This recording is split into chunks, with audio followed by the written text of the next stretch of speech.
नमस्कार, आपण पाहत आहात पुणे लाईव्ह न्यूज. पाहुयात दिवसभरातील ठळक घडामोडी.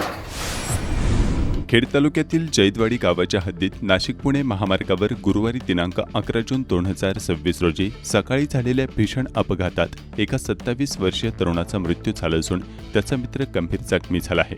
या प्रकरणी खेड पोलीस ठाण्यात टाटा सफारी कार चालकाच्या विरोधात गुन्हा दाखल करण्यात आला आहे. अनिकेत एकनाथ वाघ वय वर्ष 27 राहणार रांजणी तालुका खेड व त्याचा मित्र धनेश बबन जाधव वय वर्ष 28 राहणार जाधववाडी तालुका आंबेगाव हे मोटरसायकलवरून राजगुरुनगरच्या दिशेने जात होते. गुरुवारी सकाळी सुमारे 6:35 सुमारास जैदवाडी गावाच्या हद्दीत नाशिक पुणे महामार्गावर त्यांच्या मोटरसायकलला पाठीमागून येणाऱ्या टाटा सफारी क्रमांक MH14 JU 5455 या वाहनाने जोराची धडक दिली. या अपघातात अनिकेत वाघ यांचा गंभीर दुखापतीमुळे मृत्यू झाला तर धनेश जाधव हे गंभीर जखमी झाले असून त्यांच्यावर उपचार सुरू आहेत. टाटा सफारी चालक अजित कुमार विनोद कुमार बाजपेयी राहणार बोऱ्हाडेवाडी मोशी तालुका हवेली जिल्हा पुणे याच्यावर या प्रकरणी खेड पोलीस ठाण्यात गुन्हा दाखल करण्यात आला आहे तर पुढील तपास खेड पोलीस करीत आहेत. अल्पवयीन मुलीला वारंवार फोन करून लग्नासाठी दबाव आणणे, बदनामीची धमकी देणे, घरात घुसून शिवीगाळ आणि दमदाटी करणे आणि रस्त्यात पाठलाग करून त्रास देण्याच्या प्रकरणी एका युवकावर खेड पोलीस ठाण्यात पॉस्को कायद्यासह विविध कलमांनुसार गुन्हा दाखल करण्यात आला आहे. पोलिसांनी दिलेल्या माहितीनुसार 18 वर्षीय अल्पवयीन मुलीची ओळख आरोपी हरिश्चंद्र उर्फ हर्षल प्रभाकर पडवळ याच्याशी झाली होती. मुलीने शिक्षण पूर्ण करून करिअर करण्याची इच्छा व्यक्त केल्याने लग्नास स्पष्ट नकार दिला होता. तरीही आरोपीने सातत्याने मोबाईलवर फोन करून त्रास देणे सुरू ठेवले. मे 2026 मध्ये आरोपीने मुलीच्या घरी जाऊन लग्नास नकार दिल्यास बदनामी करण्याची धमकी दिल्याचे फिर्यादीत म्हटले आहे. त्यानंतर पुन्हा घरात घुसून शिवीगाळ आणि दमदाटी केल्याचा आरोपही करण्यात आला आहे. दरम्यान 10 जून 2026 रोजी सकाळी राजगुरुनगर बसस्थानकातून करिअर अकॅडमीकडे जात असताना आरोपीने मोटरसायकलवरून पाठलाग करत तिला रस्त्यात अडवून लग्नासाठी दबाव टाकला आणि धमकावले. या घटनेने घाबरलेल्या मुलीने आई वडिलांना याबाबतची माहिती दिल्यानंतर खेड पोलीस ठाण्यात तक्रार दाखल केली. खेड पोलिसांनी आरोपी हरिश्चंद्र उर्फ हर्षल प्रभाकर पडवळ याच्याविरुद्ध पॉस्को कायद्याअंतर्गत तसेच इतर संबंधित फौजदारी कलमांनुसार गुन्हा दाखल केला असून पुढील तपास सुरू आहे. पुणे नाशिक महामार्गावर ऑइल गळती झाल्याने अनेक दुचाकीस्वार घसरून अपघातग्रस्त झाल्याची घटना गुरुवारी 11 जून रोजी घडली आहे. पुणे नाशिक महामार्गावर कुरळीजवळ सोनावणे वस्ती भागात हा प्रकार घडला. स्थानिकांनी याबाबतचे व्हिडिओ पुणे लाईव्हकडे पाठवले आहेत.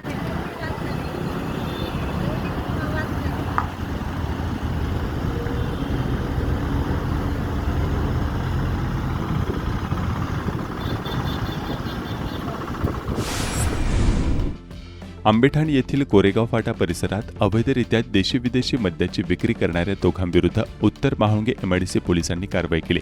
यावेळी मद्यसाठा जप्त करण्यात आला असून दोघांविरुद्ध गुन्हा दाखल करण्यात आला आहे. उत्तर महाळुंगे MIDC पोलीस ठाण्यात गणेश बबन पडवळ राहणार आंबेठाण तालुका खेड आणि कृष्णा नामदेव खोडवे राहणार कोरेगाव फाटा आंबेठाण तालुका खेड याच्याविरुद्ध गुन्हा नोंद करण्यात आला आहे. पोलिसांनी मुद्देमाल जप्त करून दोघांविरुद्ध गुन्हा दाखल केला असून पुढील तपास सुरू आहे.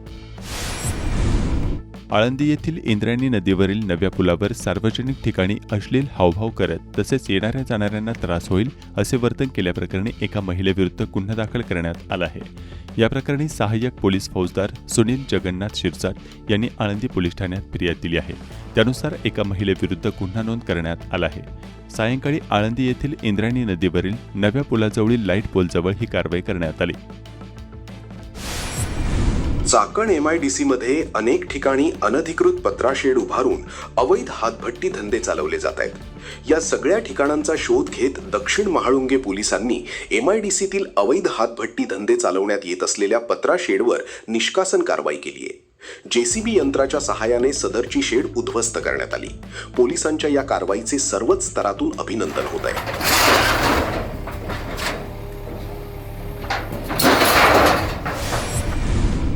वडिलोपार्जित जमिनीच्या वादातून एका दिव्यांग व्यक्तीचा अपंगत्वावरून अवमान करून सार्वजनिक ठिकाणी हिणवल्याचा प्रकार समोर आला आहे. या प्रकरणी उत्तर महाळुंगे पोलिसांनी संबंधित व्यक्तीविरुद्ध गुन्हा दाखल केला आहे. या प्रकरणी रोहिदास ज्ञानेश्वर खंडभट वय वर्ष 43 व्यवसाय इलेक्ट्रॉनिक्स रिपेअरिंग सध्या राहणार चिखली पुणे यांनी उत्तर महाळुंगे पोलीस ठाण्यात फिर्याद दिली आहे. त्यानुसार त्यांच्या चुलत्यांवर गुन्हा नोंद करण्यात आला आहे. सावरदरी गाव हद्दीतील अल्टेक कंपनीसमोर वासोली फाटा ते HP चौक मार्गावर ही घटना घडली. कुदळवाडी परिसरातील अनधिकृत धार्मिक स्थळांवर पिंपरी चिंचवड महानगरपालिकेकडून करण्यात आलेल्या निष्कर्षण कारवाईला हिंसक वळण लागल्याची घटना समोर आली आहे. कारवाईला विरोध करत 300 ते 500 जणांच्या जमावाने पोलिसांवर दगडफेक केली. या घटनेत पोलीस अधिकारी आणि कर्मचाऱ्यांना दुखापत झाली असून सरकारी वाहनांसह इतर वाहनांचे नुकसान झाल्याप्रकरणी चिखली पोलिसांनी 33 जणांसह 500 जणांच्या जमावाच्या विरोधात गुन्हा दाखल केला आहे. दरम्यान मुस्लिम जमात पिंपरी चिंचवड शहर यांच्या वतीने शुक्रवारी दिनांक 12 जून रोजी दुपारच्या वेळी पिंपरी चिंचवड महानगरपालिकेच्या मुख्य प्रवेशद्वाराबाहेर आंदोलन करण्यात येणार असल्यानं शहरातील वाहतूक व्यवस्थेत तात्पुरते बदल करण्यात आले आहेत. आंदोलन शांततेत आणि सुरळीत पार पडावे तसेच वाहतूक कोंडी टाळता यावी यासाठी वाहतूक शाखेने विशेष अधिसूचना जारी केली आहे. गडचिरोली जिल्ह्यातील अहेरी नगरपंचायतमध्ये झालेल्या भ्याड हल्ल्याचा चाकण नगर परिषदमधील सर्व अधिकारी व कर्मचारी तसेच कंत्राटी कर्मचारी यांच्याकडून जाहीर निषेध करण्यात आला. खेड तालुक्यातील निवडणुका होऊ घातलेल्या एकूण 110 ग्रामपंचायतीपैकी 56 ग्रामपंचायतीची प्रभागनिहाय आरक्षण सोडत गुरुवार दिनांक 11 जून रोजी काढण्यात आले. महसूल विभागाने प्राधिकृत केलेल्या अधिकाऱ्याने तलाठी ग्रामसेवक यांच्या उपस्थितीत सकाळी 11 वाजता आणि दुपारी 3 वाजता आयोजित विशेष ग्रामसभेमधून आरक्षणे जाहीर केली.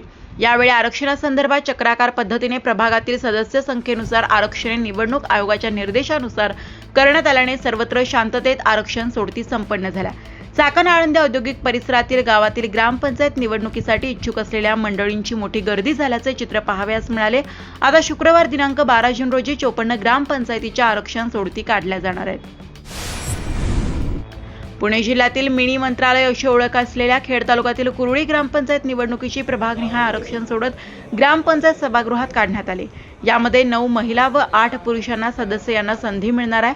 कुरुळीमध्ये प्रथमच लोकनियुक्त सरपंच पदासाठी आरक्षण सर्वसाधारण असल्याने इच्छुकांनी गुडघ्याला बाशिंग बांधले आहे. मागील ग्रामपंचायत पंचवार्षिक निवडणूक गावठी ज्येष्ठ व तरुणांनी बिनविरोध केली होती. तब्बल 17 सदस्य बिनविरोध झाले होते. यामध्ये प्रत्येकाला ठराविक महिन्यांचा कालावधी दिल्याने अनेकांना ग्रामपंचायतीच्या सरपंच उपसरपंच सदस्यपदी काम करण्याची संधी मिळाली होती. संत श्रेष्ठ ज्ञानेश्वर महाराजांच्या पालखी रथाला बैलजोडी जुंपण्याच्या मानावरून आळंदीतील रानवडे कुटुंबात वाद निर्माण झालाय. बैलजोडी निवड समितीने मनमानी पद्धतीने निर्णय घेतल्याचा आरोप करत स्थानिक रहिवासी उमेश रानवडे गुरुवारी 11 जून रोजी सकाळी माऊली मंदिरासमोर बैलजोडीसह बेमुदत आमरण उपोषणाला बसले. जोपर्यंत मला न्याय मिळत नाही तोपर्यंत उपोषण सुरू राहील असे यावेळी त्यांनी सांगितले. बैलजोडीची मिरवणुकीसह ते उपोषणस्थळी दाखल झाले होते. याची दखल श्री ज्ञानेश्वर महाराज संस्थान कमिटी व बैलजोडी समिती यांनी घेतली आहे. यावेळी बैलजोडी समितीच्या वतीने लेखी निवेदनाद्वारे सन्माननीय तोडगा काढला जाईल असे आश्वासन देण्यात आले. त्यानंतर उमेश रानवडे यांनी बेमुदत उपोषण स्थगित केले. जनगणना कामावरील मंडळींना विमा संरक्षण देण्याची मागणी. जनगणना 2027च्या राष्ट्रीय कर्तव्यावर असलेल्या शिक्षक, कर्मचारी, प्रगणक आणि पर्यवेक्षकांना शासनाने तात्काळ अपघाती व जीवितहानी विमा संरक्षण लागू करावे अशी आग्रही मागणी भारतीय जनता पार्टी पुणे जिल्हा शिक्षक आघाडीच्या वतीने खेडचे तहसीलदार तथा जनगणना प्रभारी अधिकारी यांच्याकडे एका निवेदनाद्वारे करण्यात आली आहे. जनगणनेच्या कामावर असलेल्या प्रत्येक प्रगणक आणि पर्यवेक्षकाचा शासन स्तरावरून विमा उतरवला जावा. कर्तव्यावर असताना अपघात किंवा दुर्दैवी जीवितहानी झाल्यास संबंधित कर्मचाऱ्याच्या कुटुंबाला त्वरित आर्थिक मदत आणि योग्य नुकसान भरपाई देणारी योजना लागू करावी अशी मागणी करण्यात आली आहे. चाकणमध्ये रॉयल एम्पायर वेलनेस सेंटरचे उद्घाटन. नागरिकांच्या आरोग्य समस्यांवर प्रभावी मार्गदर्शनाची सुविधा. चाकण शहर आणि परिसरातील नागरिकांना आरोग्यविषयक सल्ला, मार्गदर्शन व विविध समस्यांचे निदान मिळावे या उद्देशाने रॉयल एम्पायर वेलनेस सेंटर या नव्या आरोग्य केंद्राचे उद्घाटन उत्साहपूर्ण वातावरणात पार पडले. आरोग्य सल्लागार दिव्या कैलास सांडवोर यांच्या पुढाकारातून सुरू झालेल्या या केंद्राचा शुभारंभ मान्यवरांच्या उपस्थितीत संपन्न झाला. आरोग्याबाबत जागरूकता वाढवण्यासाठी आणि निरोगी जीवनशैलीचा प्रसार करण्यासाठी हे केंद्र महत्त्वाची भूमिका बजावेल असा दावा करण्यात आला आहे. राष्ट्रवादी काँग्रेस पार्टीचा स्थापन वर्धापन दिन दरवर्षी 10 जून रोजी साजरा केला जातो. या निमित्ताने राष्ट्रवादी काँग्रेस पार्टी खेड तालुका यांच्या वतीने शुक्रवार दिनांक 12 जून 2026 रोजी सकाळी 9 वाजता वर्धापन दिनाचा कार्यक्रम व ध्वजारोहण आयोजित करण्यात आला आहे. पुणे जिल्हा मध्यवर्ती सहकारी बँक राजगुरुनगर येथे हा कार्यक्रम होणार आहे. भोसे येथील नारी शक्ती ग्रामसंघातील बचत गटांना 13,80,000 रुपये कर्ज करण्यात आले. भोसे येथील नारी शक्ती गटामध्ये 35 गट उमेद अभियानमध्ये कार्यरत आहेत. त्यामधील 11 गटांना व्यवसाय उभारणीसाठी 13,80,000 कर्ज देऊन व्यवसायामध्ये उभारणीसाठी प्रोत्साहन देण्यात आले. चाकणमधील रस्त्यांची कामे सुरू, PMRDAचे आश्वासन. बहुप्रतीक्षित माण हिंजवडी ते बाणेर रामनगर मेट्रो मार्गाचा पहिला टप्पा जून अखेरपर्यंत पूर्ण करून 15 जुलैपर्यंत प्रवाशांसाठी मेट्रो सेवा सुरू करण्यात येणार आहे. ऑगस्ट पर्यंत मेट्रो सेवा शिवाजीनगर पर्यंत विस्तारली जाईल, अशी माहिती पुणे महानगर प्रदेश विकास प्राधिकरणाचे PMRDA आयुक्त डॉक्टर अभिजित चौधरी यांनी बुधवारी माध्यमांना दिली आहे. दरम्यान चाकणमधील मेट्रोशी काय होणार हा प्रश्न मात्र अजून जैसे थे आहे. दरम्यान डॉक्टर चौधरी यांनी माध्यमांना सांगितले, माण हिंजवडी ते शिवाजीनगर या मेट्रो मार्गिका 3 चे काम अंतिम टप्प्यात असून पहिल्या टप्प्यातील 12 स्थानकांची 15 ते 20 जून दरम्यान सुरक्षा आणि तांत्रिक तपासणी होणार आहे. त्यानंतर आवश्यक मंजुरी मिळताच ही सेवा सुरू केली जाईल. डिसेंबर पर्यंत संपूर्ण मेट्रो मार्ग पूर्ण क्षमतेने कार्यान्वित करण्याचे नियोजन आहे. चाकण औद्योगिक परिसरातील वाढती वाहतूक कोंडी लक्षात घेऊन रोड प्लॅनिंग मधील महत्वाच्या रस्त्यांची कामे PMRDA स्वतः पुढाकार घेऊन पूर्ण करणार आहे. रखडलेले रस्ते प्रकल्प मार्गी लावण्यावर भर दिला जाणार आहे.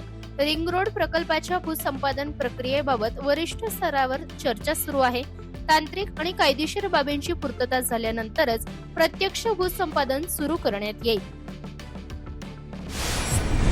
40 वर्ष प्रलंबित असलेला स्मशानभूमीचा रस्त्याचा वाद मिटवला. अंत्यसंस्कारासाठी जाणाऱ्या ग्रामस्थांची होणारी हेळसांड थांबणार. मांजरेवाडी धर्म तालुका खेडेतील गेले 40 वर्ष प्रलंबित असलेला स्मशानभूमीचा रस्त्याचा वाद मिटल्यामुळे रस्त्याचा मार्ग मोकळा झाला असून अंत्यसंस्कारासाठी जाणाऱ्या नागरिकांची मोठी गैरसोय दूर होणार आहे. सामाजिक कार्यकर्ते जयसिंग मांजरे, पत्रकार राजेंद्र मांजरे व त्यांच्या सहकारी मित्रांनी एकत्र येत हा वाद मिटवलाय. स्मशानभूमीकडे जाणारा रस्ता गेले 40 वर्षापासून वादात अडकला होता. अर्धा किलोमीटर अंतराचा रस्ता शेतकऱ्यांच्या बांधावरून तसेच शेतातून भीमा नदीकडे जात होता. पावसाळ्यात त्या रस्त्यावरून जाताना गुडघाभर पाय चिखलात जात होते. पावसाळ्यात जर दुःखद घटना घडली तर अंत्यविधीसाठी जाताना मोठी गैरसोय व्हायची. निसरडा रस्ता सर्वत्र चिखलाचे साम्राज्य असल्यामुळे नागरिकांचे हाल व्हायचे. शेतकऱ्यांना शेतातून शेतमाल काढण्यास अडचणी निर्माण होत होत्या. 20 वर्षापासून या रस्त्याचे काम व्हावे अशी ग्रामस्थांची भावना होती. परिसरातील काही शेतकरी रस्त्याच्या कामाला राजी होत नव्हते, त्यामुळे शासनाचा मिळालेला निधी मागे जात होता. गावातील तरुण व ग्रामस्थांनी एकत्र येत या रस्त्याचे मजबूतीकरण करून काँक्रिटीकरण करायचे असा निश्चय केलाय. सर्व क्षेत्राची लोकवर्गणी काढून अचूक मोजणी केली. गावात 4 बैठका घेतल्या. शेतकऱ्यांना रस्त्याची भूमिका समजावून सांगितली. स्मशानभूमीकडे जाणाऱ्या रस्त्यालगतचा शेतकऱ्यांची प्रत्येकांची 5 फूट शेतजमीन घ्यायची असे ठरले. अनेक शेतकऱ्यांनी स्वतः पुढे येऊन शेतजमिनी दिल्या. शेवटी स्मशानभूमी रस्त्याचा मार्ग मोकळा झाला.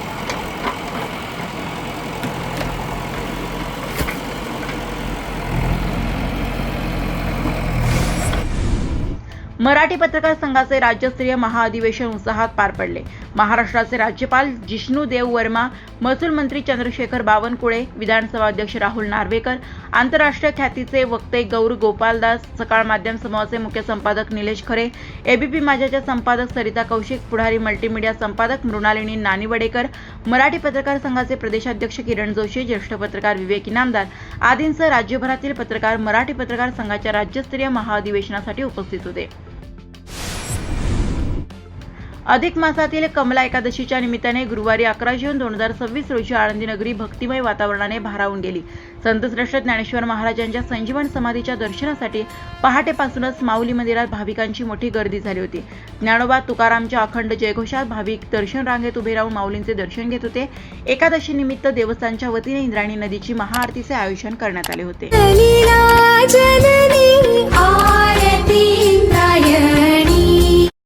धन्यवाद. आपण पाहत होतात पुणे लाईव्ह न्यूज. भेटूयात उद्याच्या बातमीपत्रात.